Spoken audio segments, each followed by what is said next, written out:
కర్ణాటకలో CM seat వివాదానికి ఇవాళ ఫుల్ స్టాప్ పడబోతున్నట్టుగా తెలుస్తుంది. సీఎం సిద్ధరామయ్య ఇంటికి డిప్యూటీ సీఎం డీకే శివకుమార్ బయలుదేరారు.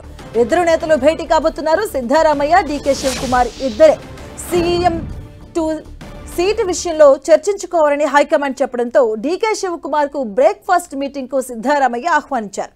ఈ భేటీలో ఈ ఇద్దరు ఓ ఏకాభిప్రాయానికి రాబోతున్నట్టుగా తెలుస్తుంది. దీంతో సీఎం సీటు వివాదానికి ఫుల్ స్టాప్ పడబోతుందని కాంగ్రెస్ హైకమాండ్ భావిస్తుంది.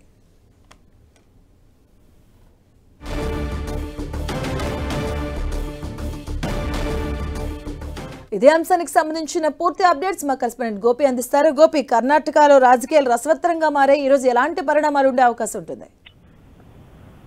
మాధవి, గత కొద్ది కాలంగా కర్ణాటకలో ఏదైతే 2.5 సంవత్సరాల సీటు షేరింగ్ తర్వాత ప్రస్తుతం రాజకీయంగా కొంత చర్చ అయితే దారి తీసిన పరిస్థితి అయితే చూస్తూ వచ్చాం. అయితే ఈ రోజు కర్ణాటకకు సంబంధించి చాలా కీలక డెవలప్మెంట్ ఆ రాష్ట్రంలో జరగబోతుంది. ప్రధానంగా ఇటు డీకే శివకుమార్, అదేవిధంగా సిద్ధరామయ్య ఇద్దరికి సంబంధించి ఏదైతే సీట్ల షేరింగ్ కు సంబంధించి ఇటు సిద్ధరామయ్య వర్గము, అదేవిధంగా డీకే శివకుమార్ ఇద్దరు కూడా సిద్ధరామయ్య ప్రస్తుతం 5 ఏళ్లు నేనే ముఖ్యమంత్రిగా కొనసాగుతానంటూ కూడా ఆయన చెప్తూ ఉండడం, అదేవిధంగా డీకే శివకుమార్ కూడా ఏదైతే అధిష్టానం మాట ఇచ్చిందో ఆ మాట నిలబెట్టుకోవాలంటూ కూడా ఆయన అధిష్టానానికి కొంత సోషల్ మీడియా వేదికగా ఆయన అల్టిమేటం కూడా జారీ చేయడం చూస్తూ వచ్చాం. అయితే ఇటువంటి సిచ్యువేషన్స్ లో ఈ రోజు చాలా కీలకమైన డెవలప్మెంట్ కర్ణాటక రాష్ట్రంలో జరగబోతుందని చెప్పొచ్చు. ఎందుకంటే ఇటు శివకుమార్ కు, అదేవిధంగా సిద్ధరామయ్యకి ఇద్దరి మధ్యలో ఉన్న వివాదాన్ని సద్దుమణించే దిశగా కాంగ్రెస్ హైకమాండ్ కొంత కసరత్తు చేయడం జరిగింది. దీంట్లో భాగంగానే ఇటు ఇప్పుడు ఈ రోజు చాలా కీలకంగా వీళ్ళిద్దరి మధ్యలో కూడా భేటీ జరగబోతుంది అనేది కూడా మనకు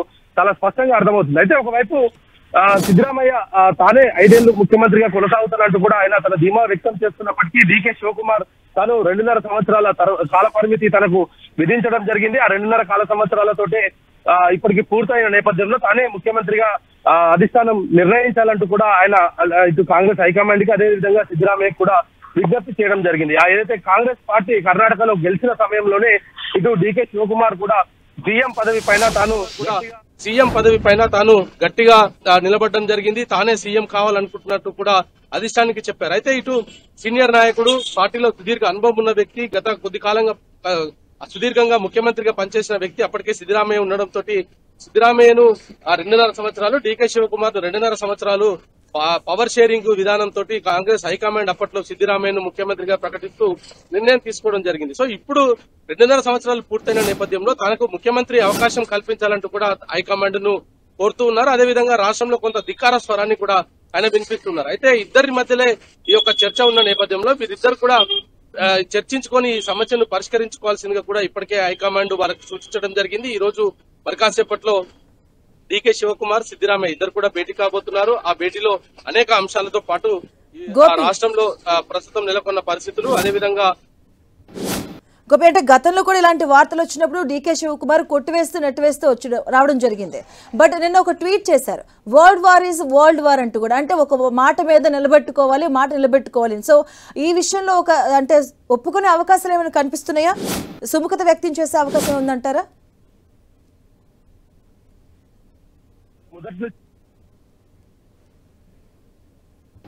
కూడా శివకుమార్ చెప్తూ ఉన్నాడు. అయితే మొదటి నుంచి కూడా కాంగ్రెస్ హైకమాండ్ తనకు సీఎం పదవి పైన మాట ఇచ్చింది కాబట్టి ఆ మాట నిలబెట్టుకోవాలి. ప్రపంచంలో మాట నిలబెట్టుకోవడం కంటే అత్యంత విలువైంది ఇంకా ఏది లేదు అనేది కూడా శివకుమార్ సోషల్ మీడియా వేదికగా తను పోస్ట్ చేయడం జరిగింది. ఆ తర్వాత కూడా అంటే సోనియా గాంధీ అందుబాటులో లేకపోవడము, ఈ రోజు ఆమె ఇండియాకు రావడము, ఈ రోజే ఇటు డీకే శివకుమార్, సిద్ధరామయ్య ఇద్దరు కూడా చర్చించుకొని ఈ యొక్క నిర్ణయానికి రావాల్సిందిగా కూడా ఇప్పటికే మల్లికార్జున ఖర్గే వారికి తెలియజేయడము, రాహుల్ గాంధీ, సోనియా గాంధీ ఇద్దరు కూడా తనతో మాట్లాడతారు, ముందు మీరు ఈ ఇష్యూ పైన ఒక క్లారిటీకి రండి అంటూ కూడా వాళ్ళకి సూచించినట్టుగా కూడా తెలుస్తుంది. ఖర్గే ఈ ఇష్యూలో కూడా పూర్తి స్థాయిలో రాష్ట్రానికే ఈ నిర్ణయాన్ని వదిలేయడం జరిగింది. మరి దీంట్లో ఇటు డీకే శివకుమార్ కి సంబంధించిన ఎమ్మెల్యేలు ఢిల్లీకి రావడం జరిగింది.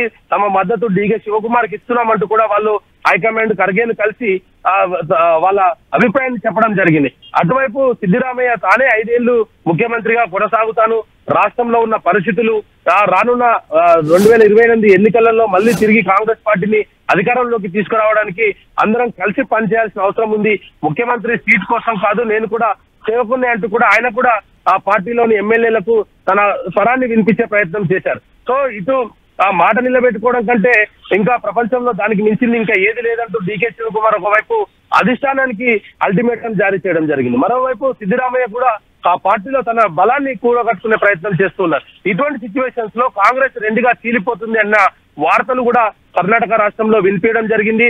కాంగ్రెస్ పార్టీ మరి రెండుగా చీలికపోతుంది, డీకే శివకుమార్ వర్గము సిద్ధరామయ్య వర్గం రెండుగా చీలిపోతే మరి ప్రభుత్వం పడిపోతుంది అనేది కూడా కొంత వార్తలు వినిపించడం జరిగింది. సో ఇటువంటి సిచ్యువేషన్స్ లో మరి సిద్ధరామయ్య వీటన్నిటిని కూడా ఓవర్కమ్ చేస్తూ ఆయన డీకే శివకుమార్ తోటి చర్చించి ముఖ్యమంత్రికి దానికి సంబంధించి ఆయనను బుజ్జగించే ప్రయత్నం చేయడం, అదేవిధంగా ఇప్పటికే డిప్యూటీ సీఎం గా ఉన్న తాను మరి ఇంకా ఏదైనా పోర్ట్ఫోలియోస్ కి సంబంధించి కావచ్చు, మంత్రివర్గ విస్తరణలో తనకు ఏదైనా కీలక పదవితో పాటు ఇటు డిప్యూటీ సీఎం రెండింటినీ కూడా కట్టబెట్టే ప్రయత్నం చేస్తాడా, లేదా ఆయనకు సంబంధించిన వర్గీయులను అంటే ఆయనకు అత్యంత సన్నిహితంగా ఉన్న వ్యక్తులను మరి ఆయన బుజ్జగించే ప్రయత్నం చేస్తాడా, ఇటువంటివన్నీ కూడా మరి కాసేపట్లో వాళ్ళిద్దరి మధ్యలో చర్చ జరిగిన తర్వాత అయితే ఒక క్లారిటీ వచ్చే అవకాశాలు అయితే చాలా స్పష్టంగా కనపడుతున్నాయి.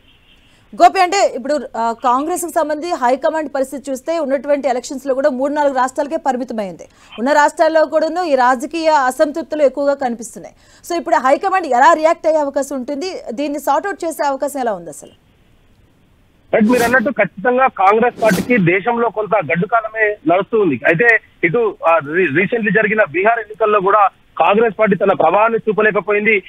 మోరోవర్ ఆ కాంగ్రెస్ పార్టీ తోటి పొత్తు పెట్టుకున్నందుకే తాము అత్యధిక సంఖ్యలో సీట్లు సాధించలేకపోయామనేది కూడా టీఎంసీ చెప్పడం జరిగింది. సో ఇప్పుడు ఇటు దీనికి సంబంధించి ఇటు కర్ణాటకకు వస్తే కనుక కర్ణాటక తెలంగాణలో రెండు చోట్ల కూడా కాంగ్రెస్ పార్టీ అధికారంలో ఉంది. మొదట కర్ణాటకలోనే కాంగ్రెస్ పార్టీ అధికారంలోకి రావడం జరిగింది. ఆ ఊపుతోటే తెలంగాణ ఎన్నికలు కూడా కాంగ్రెస్ పార్టీకి అనుకూలంగా మారడం జరిగింది. సో ఇప్పుడు కాంగ్రెస్ పార్టీలో కుర్చీలాటకు సంబంధించి కొంత వివాదం జరుగుతుంది. ఏదైతే అధికారంలోకి వచ్చిన వెంటనే ఇటు కాంగ్రెస్ పార్టీ అధిష్టానం అప్పట్లో సీఎం అభ్యర్థిని ప్రకటించడానికి కూడా దాదాపు 15-20 రోజులు సమయం తీసుకోవడం జరిగింది. డీకే శివకుమార్ ఆ సమయంలోనే అధిష్టానానికి చాలా గట్టిగా చెప్పాడు.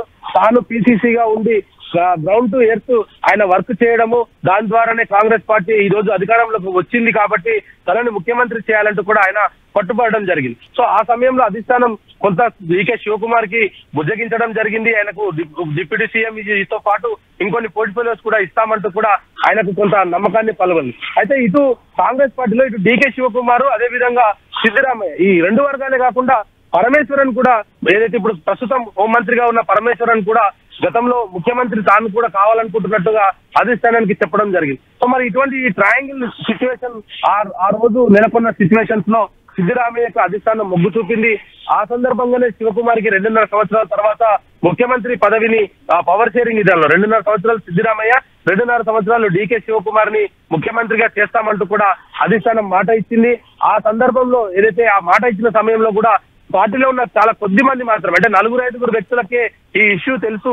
వాళ్ళందరూ కూడా ఈ సందర్భంగా సిద్ధరామయ్యకు కుర్చీ వదులుకోవాలంటూ కూడా సూచిస్తున్నారనేది కూడా డీకే శివకుమార్ గత కొద్ది కాలంగా చెప్తూ వస్తున్నారు. సో ఇటువంటి సిచ్యువేషన్స్ లో కాంగ్రెస్ పార్టీకి గడ్డు కాలం నడుస్తున్న నేపథ్యంలో మరి పార్టీని సజావుగా నడిపించడము, రాష్ట్రంలో ఉన్న పరిస్థితులన్నింటినీ కూడా చక్కబెట్టాల్సిన బాధ్యత అధిష్టానం పైన ఉంటుంది కాబట్టి అధిష్టానమే దీంట్లో కలగజేసుకొని ఇటు సిద్ధరామయ్యను అదే విధంగా డీకే శివకుమార్ ను ఇద్దరిని పిలిపించుకొని మాట్లాడితే బాగుండేది అనేది కూడా రాజకీయ విశ్లేషకులు అయితే చెప్తూ ఉన్నారు. ఎందుకంటే ఇటు సిద్ధరామయ్య కావచ్చు లేదా డీకే శివకుమార్ కావచ్చు, ఇద్దరు కూడా పార్టీకి చాలా కీలకంగా పనిచేసిన వ్యక్తులు, రాష్ట్రంలో అధికారాన్ని తీసుకురావడం కోసం కష్టపడ్డ వ్యక్తులు. అధికారం వచ్చిన తర్వాత కూడా కాంగ్రెస్ పార్టీలో ఉన్న సమస్యలన్నింటినీ కూడా పూర్తిగా తొలగిస్తూ వాళ్ళు ప్రభుత్వాన్ని రన్ చేస్తున్నారు. సో ఇటువంటి సిచ్యువేషన్స్ లో ఇటు డీకే శివకుమార్ ప్రభుత్వం పైన తను అసమ్మతి వ్యక్తం చేసినా లేదా సిద్ధరామయ్యను ముఖ్యమంత్రిగా దించేసిన తర్వాత ఆయన పార్టీకి ద్రోహం చేసిన కాంగ్రెస్ పార్టీ కర్ణాటకలో కూడా ప్రభుత్వాన్ని కోల్పోయే పరిస్థితులు రాష్ట్రంలో ప్రస్తుతం నెలకొని ఉన్నాయి. సో వీటన్నిటిని కూడా అధిష్టానం చాలా సున్నితంగా పరిశీలిస్తుంది.